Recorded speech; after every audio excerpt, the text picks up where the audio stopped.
Velkomin. Takk. Byrjum aðeins fyrst bara á Stjörnuleiknum. Svona út að margir sáu þetta ekki þann leik. Hvernig svona spilast sá leikur? Þetta var náttúrulega svona leikur sem að litaði svo lítið af veðri. Við fengum hérna svo lítið stífan, eiginlega bara hávaða roki í fangi svona á ská. Í fyrri hálfleik og sérstaklega í byrjun leiks og alveg ausandi rigningu.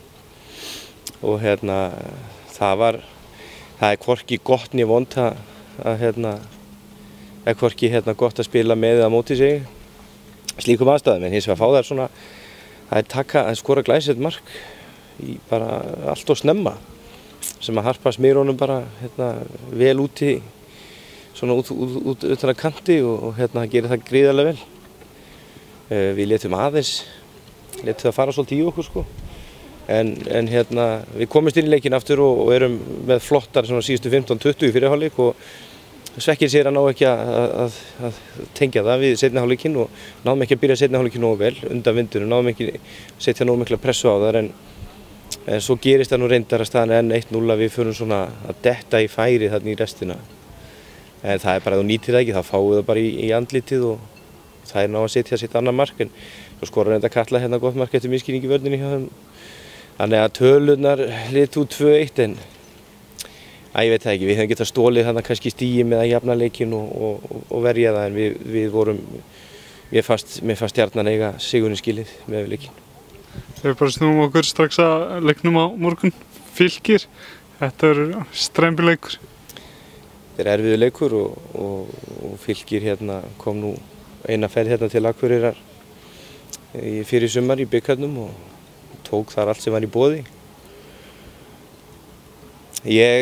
Fyrirfram sko, við getum auðvitað náttúrulega, við leyfum aldrei neinum að taka neitt hér auðveldlega og hvað þá þið gera það tvisvar, það er náttúrulega á ekki að vera í boði, þannig að við erum mjög einbeittur ákveðnir í að ná bara fram svona hefndum auðvitað, það þýðir ekkert að orða þetta neitt öðruvísi, við bara ætlum okkur að gera betur og taka púntari sem er í boði.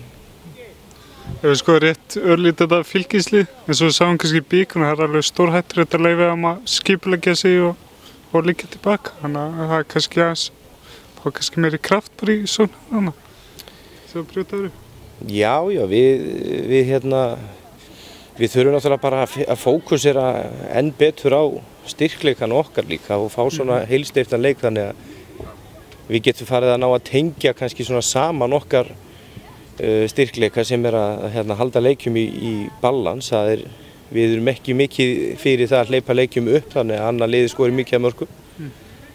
En nú þurfum við að fara að tengja, við þurfum að fara að gera betur, við þurfum að fara að tengja betur svona massívan svona heilsteyptan leik og yfir í það að setja mörk á móti. Það er svona, okkur er vant að það, slúta þessu fram á við og við erum að skapa hálffæri, erum alltaf alveg við þetta og þurfum að búa til alveg heilsteyptan framistöðu.